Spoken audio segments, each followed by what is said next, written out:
This is Shopify Masters, the e-commerce marketing podcast for ambitious entrepreneurs. It's powered by Shopify, the easiest way to sell online, in person, and anywhere in between. To get an extended 30-day trial, visit shopify.com/masters.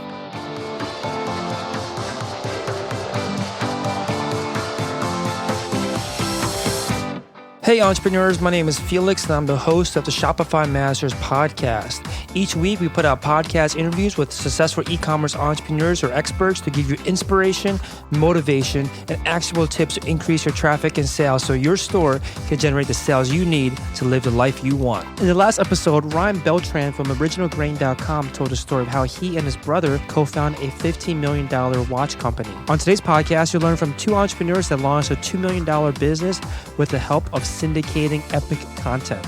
In this episode, you'll learn what to look for when you're coming up with a profitable business idea, why you should focus on making money first and then focus on your passion projects, and what's involved in an e-commerce business sale. Today I'm joined by Catherine Allen from bestself.co. Best Self is the maker of the Self Journal and is the productivity super weapon that puts you in control of your day every day. And was started in 2015 and based out of New York City, New York.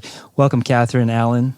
Hey, Felix, thanks for having us. Yeah, excited to have you on. So let's talk a little bit more about this product. So Best Self is the company, Self Journal is the product. Tell us a little bit more about this. What is the Self Journal? So Self Journal, it's a physical day planner that is based on a goal. So it's a 3-month goal or goals that you set. We show you how to break it down so you know exactly what you have to do every day to get there. Very cool. So is this a technique that you used previously? How did you come up with this, this planner, I guess? Like, how did you guys come with the idea? Was this a product that you were already, using or used on your own prior to creating the full-fledged product? Yeah, so Catherine and I were running our own businesses separately. Then we had a business that we were running together. And we were Which was not Best Self. Which was not Best Self. This was actually another e-commerce Amazon business, but we needed something to hold us accountable throughout the day. I sort of had a planner structure, so I knew what my long-term goals were, what I wanted to do with my life, and a breakdown of like my top priorities throughout the day. And I was in the city working with Catherine. I pull it out to see, all right, what are we going to tackle today while I'm here? She goes, oh, hey, what is that? I go, oh, well, this is my planner, blah, blah. She's like, no way. She pulls out hers. She's like, listen, I couldn't find anything that works. I've got hundreds and stacks of planners all over the place. We have to write our own. Very cool. So you're both running business separately, ran a business together. So are we talking about 3 businesses already going on at the time of the Best Self, the Self Journal? Between the two of us. Wow, that's a ton. So how did you balance all of it? Like, how did you know that this was not going to be something that would spread you too thin? Especially since you already, I think for a lot of listeners, they already have their plates full with just running one business or trying to get one business off the ground. You guys already had 3 businesses going, and between the two of you, and now you wanted to add a new kind of project onto your plate. How did you know that this would be, not be an issue in terms of time and resources? We wanted to make this product to actually decrease our time. So I was filling out a blank Moleskine every day. Catherine was filling out her framework throughout the day, each and every morning, and it just got tiresome. So we're like, to free up some time, let's create this thing for ourselves so we don't have to keep writing this in every day. So it wasn't really a business in the beginning. Yeah.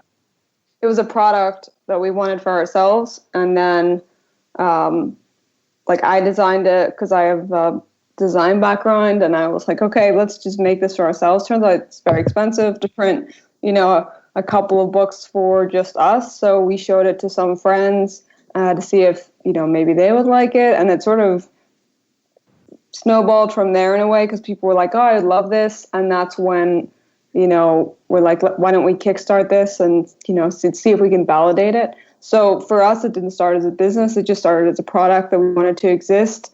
And then due to the success of the actual product and how much people loved it, that's what sort of turned our focus to turning it into a real business. So you guys had no other forms of validation prior to the Kickstarter campaign? Just our friends telling us that they wanted it also. Oh, very cool. Yeah, we'll talk about the Kickstarter in a bit. Before we get there, I want to talk about this space that you're competing in. This space that you're in, this productivity space, I feel like it's grown in popularity over the last few years. You know, a lot of new entrepreneurs coming into this space. A lot of people want to become entrepreneurs, and then they realize that they bump into this issue where there's not enough time. They're kind of running around with their heads, cut off, and there's just no kind of focus. And that's always the, key tip or key to success for a lot of entrepreneurs is to have that kind of focus. So this growing space, this growing productivity space, were you ever worried about, the competition or how to stand out in this, very fast growing, I wouldn't call it industry, but it's a very fast growing category? I think for us, we didn't really think about all of that at the start because, again, we just wanted the product. So we our other businesses, it's funny because we've both tried to do a lot of things. We both had, other businesses and stores and products that we tried to do, and we sort of went towards what we thought was a good business. But this was probably, it's been the most successful, but it's also the most organic way that it came about, where we'd already tried a bunch of things that hadn't worked for us. So then we created this thing for ourselves, and we knew that it worked for us. We actually used it to launch our Kickstarter, like the whole goal framework. So it was about really, okay, works for us. Let's create this product. And then it's not until now that we're saying, we see that there's a lot of stuff in this space. But I think because we weren't focused on, competing with other people at the start, we haven't really thought about it. Yeah. So I think you were saying that you thought it would be a good business, and obviously you two have had success identifying markets, identifying what kind of businesses to start because you started previous businesses. What kind of features or what kind of characteristics of this particular product or this particular business or even this particular market made it attractive to you, or at least made you realize that there might be some profitability in this product or profitability in a company like this? Profitability wise, we discovered that during and after our Kickstarter campaign. And I think it was towards the tail end of our Kickstarter campaign or shortly thereafter that the emotional side followed. It sort of turned into a passion project, and now a very successful passion project. And when you're like working on the things that you really love and enjoy, that adds a whole new element to it.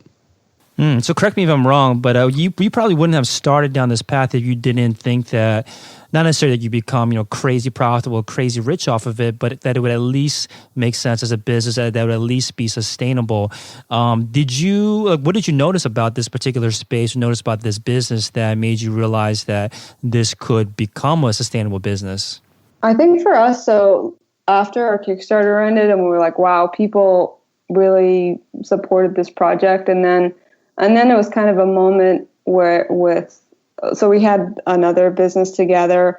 And to be honest, like the self-journal is what we'd focused all of our time over the last couple of months on, because we were just enjoying it so much. And the other business, it was more driven it wasn't really something that we're passionate about. It was just almost like another job that we had for ourselves. Mm-hmm. And so after the Kickstarter, we got on a call and we just decided, look, this has gone so well in the last, month that we validated it.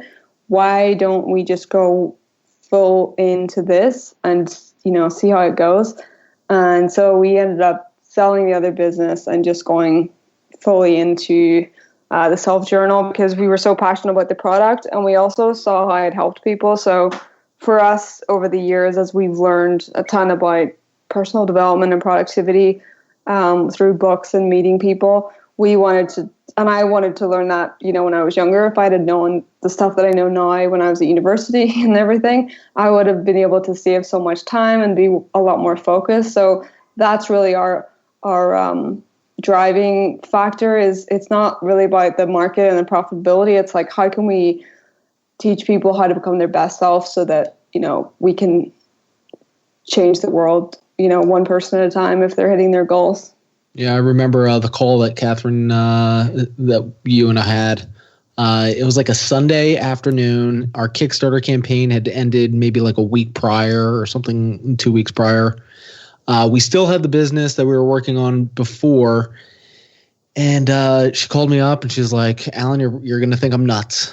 But but I think we should go all in on the self-journal and this new form of business called, I don't even think it was called Best Self then yet. It might have been. That was called Best Self. Yeah. She's like, I want to just go all in on Best Self and stop doing the other business. And I was like, you know what? I feel the exact same way. So very cool. I guess that's why it makes sense that you two are partners. If you're already thinking alike, even without coming together to talk about it for the first time. So you said that you both discovered that you had this passion almost after the success of the Kickstarter campaign, maybe through the obviously, and we'll talk a little bit more about this, but obviously through the great success of the funding that you've had, probably from people emailing and writing comments and just talking about their excitement for this product. Were you also passionate, or would you say prior to discovering Best Self, would you say you were passionate about your previous business? If someone were to ask you, back, let's say 2 years ago, are you passionate about what you do? Honestly, I don't think so.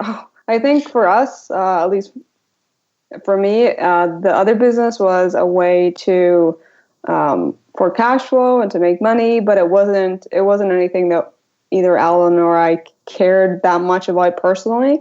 And this product sort of came from us trying to, improve ourselves and get to where we needed to go. We never thought it would turn into a product, but once we started working on it and trying to improve it and doing that's really what we were passionate about. And I think after having worked on a business that we didn't really care that much about besides like the numbers, this was so much better because, you can work all day and you still are like excited to get up in the morning and work. And I didn't have that with the other business.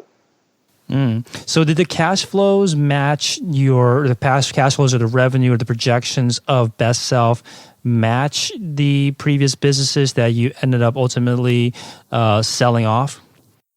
Well, I'm trying to remember what they were. The Kickstarter, we definitely raised more, in that month than we were making. Yeah, I guess the question I'm at or trying to get at is, I think others reach this point too, whether it be with an existing business that now they've started another business that's more of a passion project, or maybe they're working a day job and now have a business on the side that's a passion project, where the passion project is definitely something that, like you're saying, they wake up excited to get to work on, but doesn't make as much. Even if it does, sustain their lifestyle is more than enough. It doesn't match what they were making at the more, quote unquote, sustainable business or stable business or stable job. But you guys were willing to say, let's just go ahead with this passion project, even though it didn't necessarily match the revenues or the cash flows from your previous business. That was never a hard decision for you guys.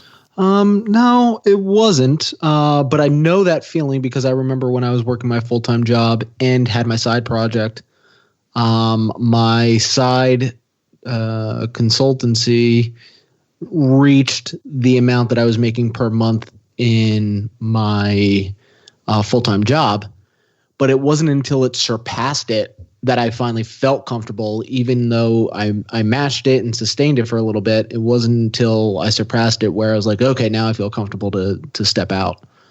So I know that feeling. For this, it was a little bit different because we saw the success and the rabid fans of our Kickstarter campaign. It was sort of like it was sort of like a no-brainer for us. Mm-hmm. Yeah, it makes sense. It was a no-brainer because the other business we weren't really affecting anyone's lives. It was just, we were selling products online still, but they weren't, it was like white label products. So it was like, yeah, they sold, but we were getting emails saying how this journal had helped someone, they lost 15 pounds, or they got the job that they wanted. And so that stuff like really mattered to us. And that's why it made the decision easier. So if you could go back and it's to the beginning, again, this is, I think, a path that a lot of entrepreneurs are on, which is they have to think, should I focus on getting cash, getting capital, getting some, I guess, initial funding, not from investors, but from just working a day job or starting a business that they know is going to make them money, but then kind of put on the back burner what they're truly passionate about. Do you think that you would still choose the path that you went on, where you guys first, worked on businesses that made the money, and then maybe, I don't think you were holding back on this passion project, but you didn't seem like you had discovered what you're passionate about yet. But then once you did, then make that jump. Would you go back and do the same way, or would you say focus on looking for your passion to begin with and just spend all the time on that, even to pass up that initial, revenue or cash flow that you're generating from the businesses that you ultimately created? Honestly, I would tell people to do the money thing and get out of your day job, which is exactly what I did as well. It wasn't a passion project. It was a way to escape, because then you can give yourself more time and find your passion later. But the thing that you don't have much time, the thing that you're trying to get more of is time, so that you can work doing what you want. And if you have a day job, I would say the first thing I would do is to find a way to make money so that you can get out of that day job, and then you can keep making money with the day job, but you'll have a lot more time because you won't have the the 9 to 5 to go to. Mm. And I would say I wouldn't change a thing. Everything worked out the way it did for a reason. Catherine and I both learned a lot in our businesses prior to Best Self Co., which helped Best Self Co. get to where it is today. So it's all about the journey. And to dovetail what Catherine just said, absolutely. If we didn't have these businesses that were generating cash flow for us, there's no way that we could have dedicated the time and energy into our Kickstarter campaign and into the Self Journal, which made it what it is today.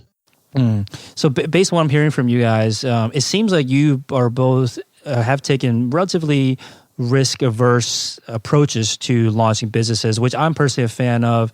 Like you're saying, start with the project, the business that will get you the money first, and then use that time and energy and capital to then focus on your passion project once you figure, or passion business once you've figured that out. So when you did make this decision, do you have any tips on how much an entrepreneur that is working a day job should be making or should have saved up prior to starting? Like, should they be matching their income at their day job, just barely, making expenses? Like, if you go back and do it all over again, how would you jump sooner or later? I think it's different for everyone depending on what situation you're in. Obviously, if you have a wife and children and a family, that number is going to be a little bit higher than if you were single and you didn't have a lot of responsibilities on your hands. You can live pretty minimally there where you're not looking after a family. So it's just whatever's comfortable and whatever agreement that you can have with yourself and say, all right, I can, live this lifestyle.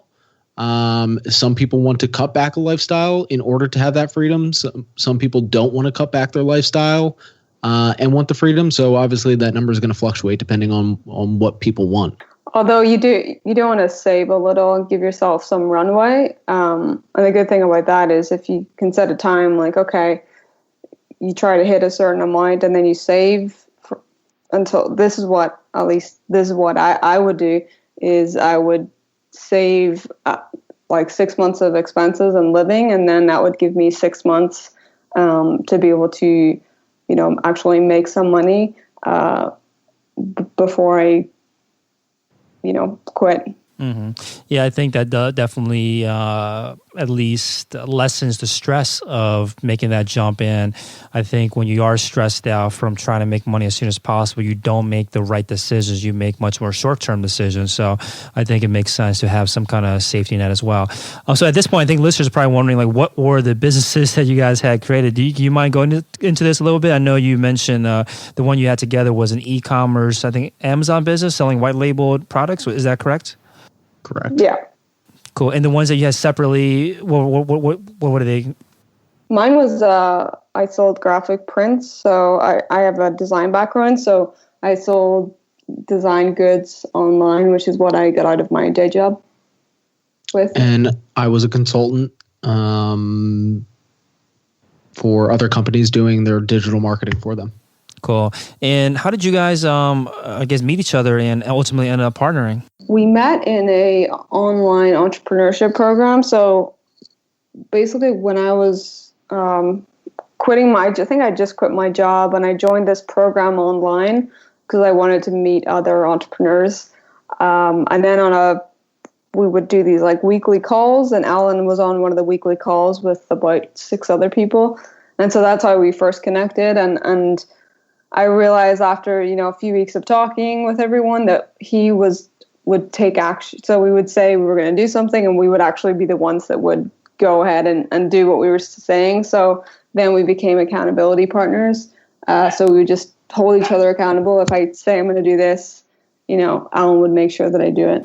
Very cool. So why, actually, do you mind mentioning what is this website or program that you're part of if other entrepreneurs want to join something like this? So the program was called The Foundation, and depending on when you're listening to this, it may be around, it may not be around. I believe they're going to do one last class. And at the time of this recording, it's almost November. So we met through the foundation, and I highly recommend some sort of online community, online program to meet like-minded individuals. Whether that's a forum, a membership community, a course like Catherine and I went that had a community with it, because it only elevates yourself when you're surrounding yourself with like-minded people who all are trying to do something more with their life.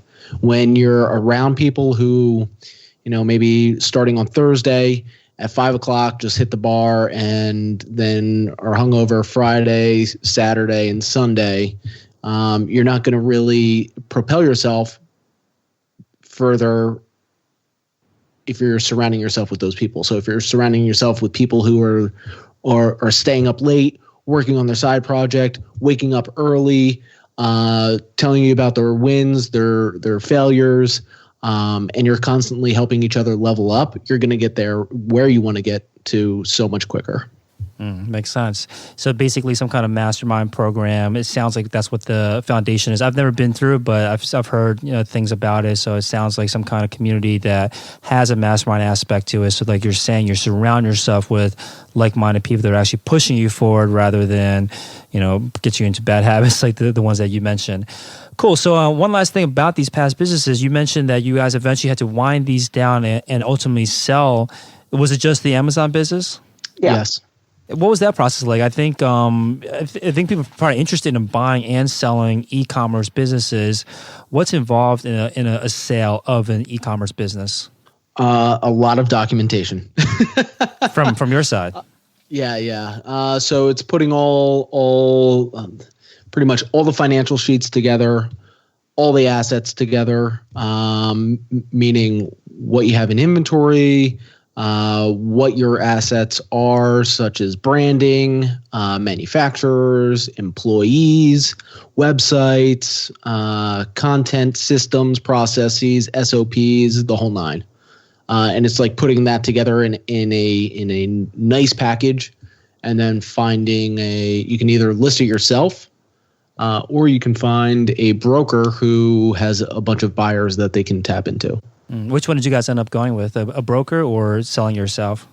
For the sake of time, we went with a broker. Cool. So when you were going through this process of preparing the business for sale, or at least preparing it to be sold or to be marketed or promoted to be sold, Well, did you ever think, dang, I wish I spent more time on this from the very beginning to make my job easier now? And if so, what was that?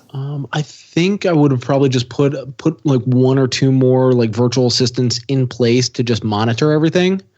Because over time, if it's not, when Catherine and I stepped away, it sort of took a decline where if it would have just stayed level, we would have had a much higher exit, So it sounds like maybe one of the key takeaways, I don't think a lot of people will be in the same situation as you, but one of the key takeaways is to sell a business at the height rather than when it's on the decline, when you're looking at the numbers in the past 6 months or so and it looks very strong rather than declining, which I think is what you're getting at because you didn't have as much time to focus on it. That makes 100%. sense. So working with a broker, I think, again, on the sales side and the buy side, I think people are interested in this. What do you need to, I guess, how do you work with them? Like, what do they need from you? And like, how do they work with finding you buyers? Like, what's that whole process like? Pretty straightforward. You say, hey, I have this business. They say, all right, fill out this onboarding form. It's a checklist of everything that they need, which I just laid out before you. And then when you provide that over to them, they can give it a once over. And then they reach out to their buyers who say, hey, I'm interested in e-commerce. I'm interested in Amazon. I'm interested in physical stores, brick and mortar, info products, whatever. And they have a pool of buyers that they go to. And then the sale is whatever you agree upon minus the broker's commission. And that's it. So one of the things, if we could go back, I think just like keeping on top of the stuff, all the numbers and finances so that it's not such a huge chore later, if that is your plan to sell. Because luckily for me, Alan took care of most of that, but I did feel sorry for him because it looked horrendous. Yeah, that documentation, I think, is what everyone says, is that if they had documented everything from the beginning, it makes it a lot easier later, but a lot of people, I don't think, go into business with the intention of ultimately selling it. So I think it's going to be a painful process for most people that go through the sale process because they don't, go into it with that intention. Cool. So let's talk about the journal, the Kickstarter campaign, the business that you guys ultimately ended up starting, after these other three businesses. So the Kickstarter campaign, you said, was the very beginning of it all. What made you guys decide, let's go and validate and launch this on Kickstarter? The main thing was that I'd run a couple of Kickstarters for a previous business before, so I knew the general flow of how it worked. And I thought that, okay, we need to raise money to actually print this. We wanted to validate it. We wanted to produce it. So that's really the reason we went to Kickstarter, is because we didn't want to just go and get it produced and then find out nobody actually wanted it. And then actually Kickstarter is great because you can build a community around the product before it exists. And you can also improve the product. So we took feedback from people and made the product better during the course of the Kickstarter, so that the one that we sent out was better than the original one that was, in the video and everything. Yeah, I think a lot of successful campaigns go through this process too, where they evolve the product based on the feedback and based on the comments from the backers. Did the product change a ton? Like what changed with it as the campaign was going? It was mainly just small tweaks of like usability things more than anything that you would probably, I would notice it, but it was more of like, okay, maybe I'm trying to even think at this point what it was, but was. I don't recall which specific things came up, but the reason why so many did come up, or so many important ones came up, was because we were actually giving away the PDF of the journal for free. We said, listen, we want you to start now, and we believe in this so much, and we believe in helping you so much because it's helped Catherine and I, that please take this PDF, print it out, start using it today, because we don't want you to wait for the manufacturing and the shipping and all that. We want you to get started now. So people actually started using it before the Kickstarter even ended and said, hey, I've been using this for 2 weeks now, or like a week and a half. you know what would be cool if you did this, or you know what would be nice if you guys added this or took this out or moved this here. So it was like a accumulation of things. Very cool. So the kind of statistics or the data of this Kickstarter campaign had a goal of $15,000, blew that out the water, raising $323,000 from 6,531 backers. So lots of success. What would you say, was the key to the success? Was it this early free PDF that you gave out, or what would you credit just that kind of explosive, campaign fundraising that you had? Right. About 3 months before the campaign started, we pretty much did the self-journal process, where you take a 13-week goal, a 3-month goal, and break it into smaller milestones and daily action steps. And we said, all right, if our goal and our internal goal was 200,000, we said, all right, if we want to hit 200,000, what does that look like? What do we have to do? So it's like, okay, we need to build a list, get people excited before we even launch. So when we launch on day one, we come out with a bang. And we did. We were funded within 28 hours, fully funded. And then it was a snowball effect from there. Because you get featured by Kickstarter on their homepage. And then it's a series of small daily steps from there on out. So the Kickstarter campaign maybe wasn't even the, launch pad for your success. It sounds like this list that you built was really the launch pad for all of it. So in 13 weeks, you're able to build a list large enough to kickstart this Kickstarter campaign enough that it ultimately raised over $300,000. So how many subscribers did you have at the time of this launch? Yeah, I think we had 3,250. Something like that. Okay, so very, very achievable. And I think if you do everything right and your only focus is to grow this list, how did you grow this list? Writing epic content and then syndicating it out. Okay, cool. I think that's a very straightforward formula. So let's break this down a little bit. Writing the epic, I'm sure this is much harder than you make it seem. So the epic content and then syndicating it out. So what was the epic content that you were writing, and how did you come up with these, content ideas? So we would I would write a post, or Alan would write a post around productivity or something that was based around the journal.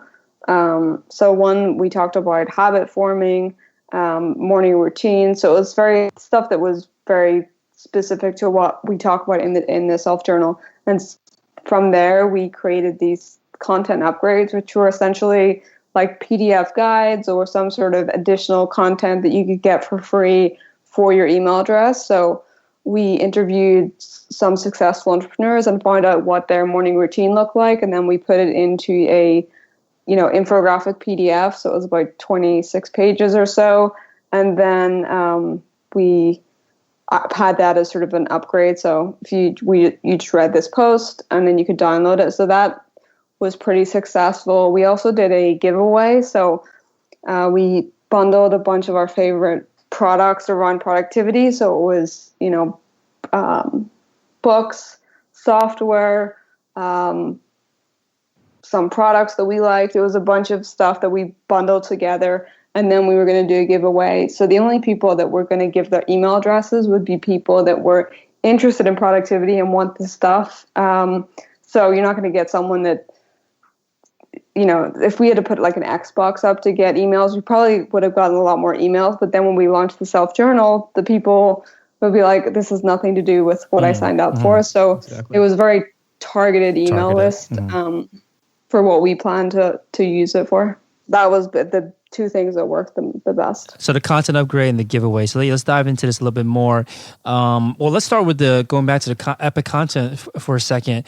Were you guys, would you consider yourself at the time experts on productivity, or how did you know how to create such? I'm not sure. I don't know what the epic content was, but how did you know enough, or how did you, do enough research or to fill out enough content to make it, epic and enough that you could actually create content upgrades off of it?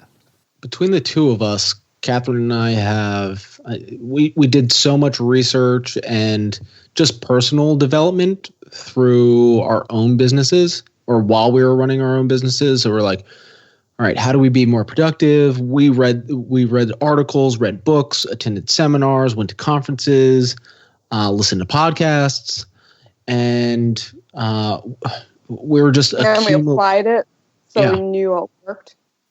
I see. So these are already things that you knew at the time. I guess the question I'm getting at is when someone sits down and wants to create epic content or large, long-form content, 5,000 word articles, do they need to, be experts on the space? Like it sounds like what you guys were, or is it possible to kind of research and I guess build out the content as you learn about it?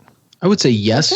I think you can either be an expert or you can be someone that's experimenting in the open, kind of like Tim Ferriss is, he does the same thing with his books and with his blog posts. He's like, okay, I wanted to do this, and these are all the steps that I did, and these are the results that I got. And I think people are very responsive to that type of content because they can see, there where you are is that they don't really know what they're doing, but they can follow the same steps. So I would consider that if you're not an expert in something, but you want to write content, because people like to see, people learning and what the results are rather than just being lectured to in a blog post. So that's kind of how we approached our epic content also. It's like, okay, this is what I was like before, and then I applied these things, and then this is the results that I saw, and here's how you can do it too. That sort of framework.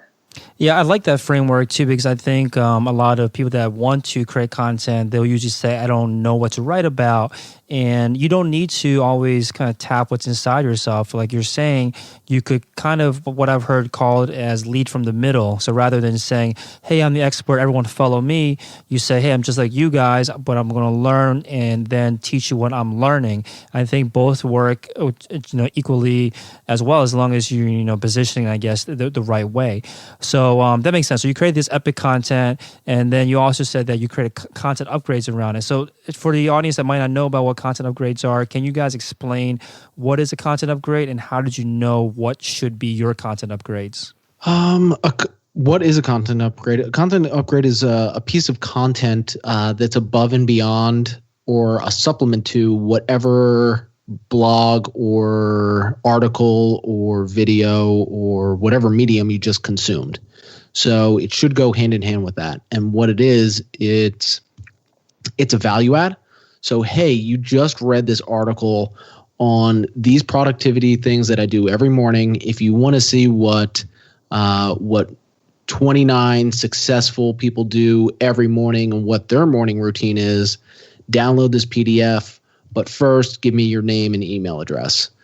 When they give their name and email address, they'll download the PDF. Now they can see what Jack Canfield does every morning, what Lewis Howes does every morning, what Marie Forleo does every morning, Tim Ferriss, so on and so forth. And it's just like a little piece that supplements whatever content that they just consumed. So these were like downloaded PDFs, like you're saying, that are first require an email address and opt-in before they receive it. And do you usually include this like at the bottom of the epic content, or like where is it? How is it introduced to the reader? Yep, normally at the end. Okay, cool. And can you give an idea of how much time is put into this? Because like you're talking about interviewing, 29 entrepreneurs, maybe not a ton of interviewing time, but still you have to piece together all of these. Obviously it has to be valuable enough for people to say, yes, I will give my email address up for this content upgrade. So obviously it will require at least some time for you to put effort into it. But just an idea, how much time should people expect to devote towards, not necessarily the epic content itself, but just, let's say, the content upgrades that you were doing? Well, Catherine's a designer. So, Catherine, how long did you spend creating these? Honestly, probably a little too long. But I think a couple hours, well, let's say a day all in. So we didn't interview everyone. Sometimes we would email people and get their morning routine. Other times we would come across it online. Come across it online and just cite the source. So it wasn't as much work as you would think it was. But I created like an infographic. I can give you a copy of this so you can see what I'm talking about. But I created sort of an infographic timeline of how they wake up, so it's a little more interesting for each person. So I think probably a day or so it took me. And maybe that one's a little unique and a little specific for the type of content. So if you're reading an article on morning routines, you're obviously going to want something related to morning routines. But what you can do, which is what we did, is create a content upgrade that was almost generic that we can use for more than one piece of content. Mm-hmm. And I think that one was very successful. I think it's actually we still offer it on our website now, which is it's like 37 productivity hacks that will 10x your results. And you can put that at the bottom of pretty much any piece of content that we were writing at that time. So it's finding a nice balance between something of value that can be repurposed to a larger audience than whatever that specific article is based on. Yeah, I think that's an important comment that you just made, because I've heard that, and it makes sense that the more customized the content upgrade is for that blog post, the high conversions, it makes sense because it matches. It's a much more natural, I guess, progression towards that content upgrade. It makes more sense for people to give up their email address for it. But, going by 80-20, don't try to create a content upgrade for every single blog article. Especially you don't have the time or resources for it, create something slightly more generic, but still applicable for every post, because your entire blog, all the content you're creating was about productivity. So as long as the content upgrade was also about productivity, it fits naturally into all the blog posts. So I think that's an important point, that you don't have to make a specific content upgrade for every blog post. Maybe for the most popular ones, you should probably go ahead and create something more specific. But for anyone getting started, I think a more generic one makes a whole lot of sense. Cool. So, bingo. Yeah, so I want to talk about the giveaway now. So that was the other kind of key to growing this email list. Putting together giveaways, I think putting together the prizes and all that part is easy, that part's fun. The real kind of pedal to the metal part of it, where you actually grow this list, is the promotion aspect. So how did you guys promote the giveaways that you created? Through social media, really. We did a very, very small amount of paid traffic, and I actually shouldn't even be bringing it up because it was so tiny, but most of it was through organic social media and through organic syndication. So you were just posting it on your own, Twitter, Facebook, Instagrams? Like, is that all that you did initially? Oh, no. So we would find other avenues that we could post on. So medium.com, Reddit, forums,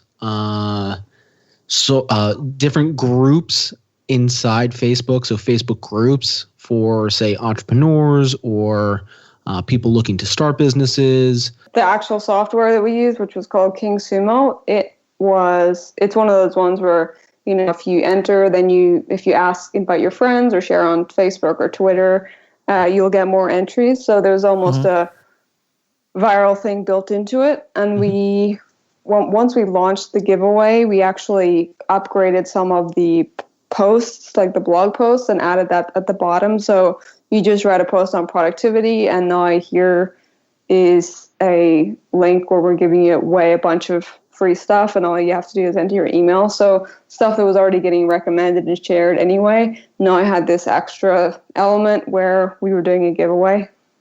So it was, again, highly targeted. Yeah, I like that you directed a lot of the traffic towards this giveaway. So was this a long-running giveaway, or did you only do it once? Like, how long did it go for? I think it went for about 30 days, and we only ran it once.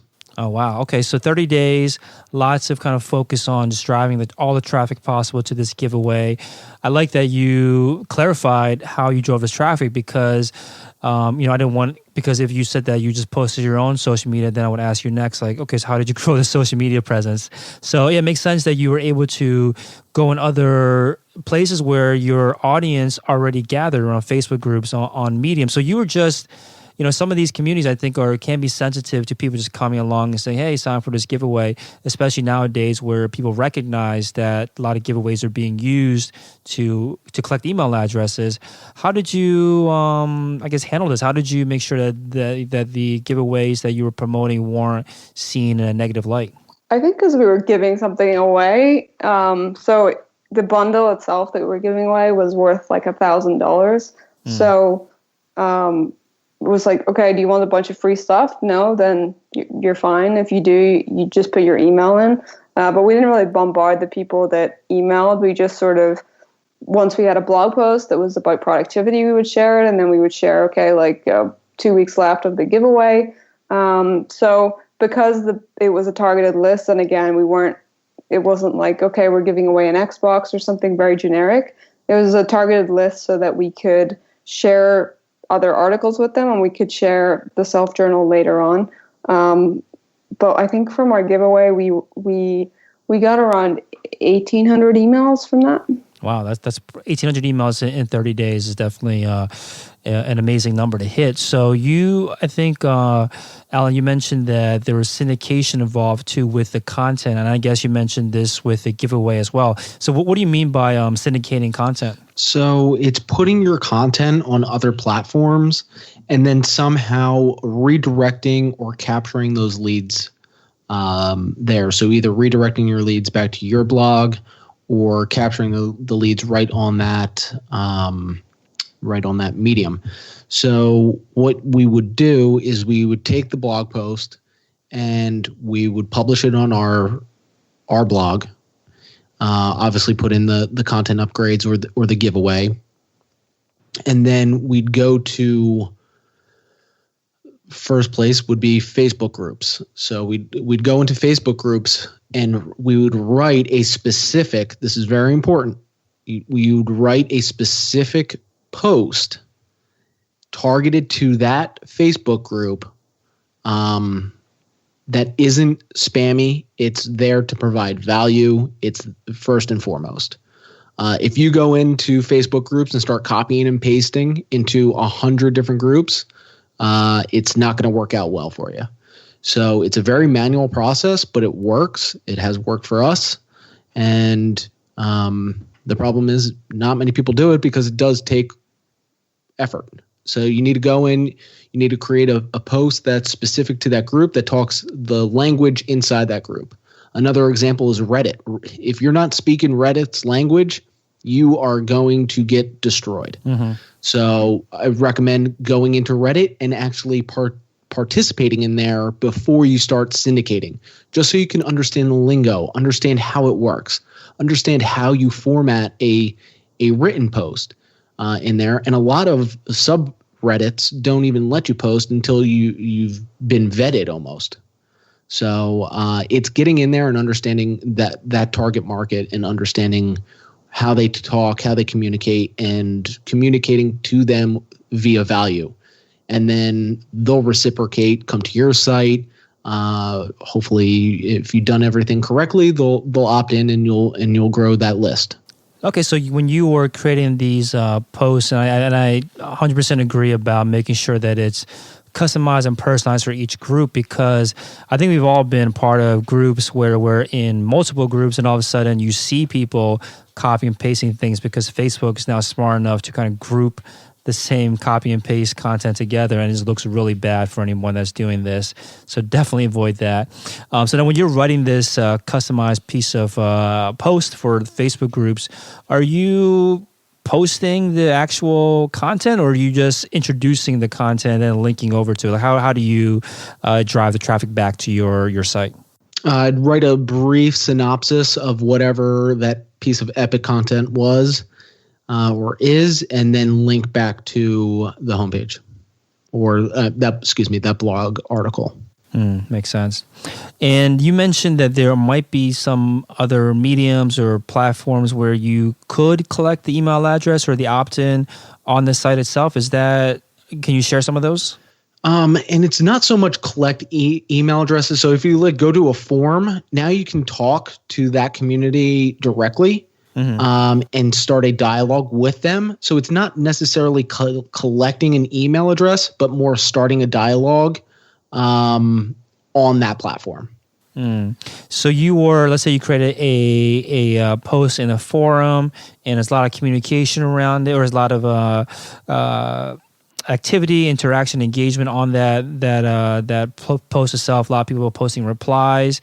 Are you then coming back to it when you are ready to launch a product or promote something and going back into that post? Or are you creating a brand new post? Like, how do you actually promote the product or the business itself? For this, I went back into it and took that same thread that dialogue was already started on.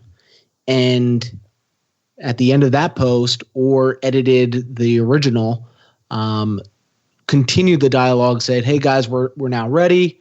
If you like this article, you also like what we have in the works. Let us know what you think. I'd love to hear your feedback. Yeah, I like that approach a lot because you have kind of a trail or a history of people already getting value from your post, your original post, because there's a lot of dialogue around it. And you don't want to just come on to and create a brand new post and then be 100% promotional, because that just won't look as good. So I think that's a great approach, that you are resurfacing a previous post, previous dialogue. Makes a lot of sense. Cool. So one other thing I want to talk about is your success with the Shopify Build a Business competition. So you guys have won one of the awards. So congratulations on that. How did you do it? Like, how were you? I think one of the keys to success on this Build a Business competition is driving a lot of sales in a short period of time. And that's what I've heard it sounds much it's much harder than it sounds. But what were you guys doing to position yourself so well to win this competition? We started the way we would start anything else, and that's setting a goal. So the Kickstarter ended, and literally the next day, the Shopify Build a Business competition doors opened up, and Catherine and I were like, all right, we just crushed this Kickstarter campaign. What's our next goal? Well, we have to win the Shopify Build a Business competition. So we set that as our next goal. Which is a pretty lofty goal. And to be honest, I was like, okay, the best case scenario is we win. The worst case is we still do everything we can and have a successful business. So for that, we, took a couple of months to get the store set up, the product in hand. So we didn't actually launch our store until January 1st, 2016. Yeah, so this year. So it was about 3 months after our Kickstarter had ended is when we launched our store. And then that time we were just like planning, and, we kept putting out content and growing our list more so that when the product was in hand, we could launch our store pretty much. Okay, so 13 weeks, your 3 months, which is the way your planner is set up to win this competition. Do you remember how you broke it down? Like, what were some of the key milestones or goals that you guys had? You said to yourself that you had to hit in order to have a good shot at winning the competition. We needed to get our ducks in a row. So one was creating the website, and we knew we didn't want a templated site. Not that there's anything wrong with that, but if we wanted to win, we needed to come out with a bang. And we were also waiting on our inventory to come in from our manufacturer. So there was a lead time there. So we couldn't really sell anything anyway. We could have pre-sold, but we chose to use that time to actually build the list. So when we did go live, it was more of a bang right out the gate. We've also, as far as breaking down the goal, what do we need to do? Well, we need to sell products, because that's what this competition is based off of. I actually reached out to a good friend of mine who is very, very, very, very good with scaling e-commerce companies. And I asked him for a little advice. I told him, hey, here's what I've done to get us here, but I need your expertise to get us to the next level. He didn't do anything except have 2 1-hour conversations with me, and we started scaling and ramping up from there. And it was. What else did we do, Catherine? I think we just didn't look up for 6 months. Yeah, it sounds like you guys are just in grind mode ever since the Kickstarter campaign kicked off. So this very successful guy that you consulted with, is he hireable? Can you let us know more about him, or is he just a friend that did you a favor? Nope, he's just a good friend of mine, and he's not for hire. Okay. I'm sure a lot of listeners are like, oh man, this guy sounds like he has a magic touch. What's his name? Okay, good to know. So Catherine, were you the one that was designing the? Because I know you said that you're a designer. Were you designing this the store? I actually didn't design the store. We worked with a good friend of mine from my co-working space, so I did the graphics and stuff, and he did the UI UX because there was a lot of other stuff that I needed to focus on, and this guy was really great. So I worked with him to do it, or we hired a developer to do the store, and he worked with the developer and me to get it completed. So yeah, that was awesome. And then I worked on, the products and the packaging and everything else design-wise. So it sounds like you guys basically kept the list building mode turned on during this entire process. Was it still using the whole the keys of epic content, the giveaways, and syndication to continue growing this list? I mean, if for anyone listening, there is no turning it on and turning it off. It's once it's on, keep it on and keep it going.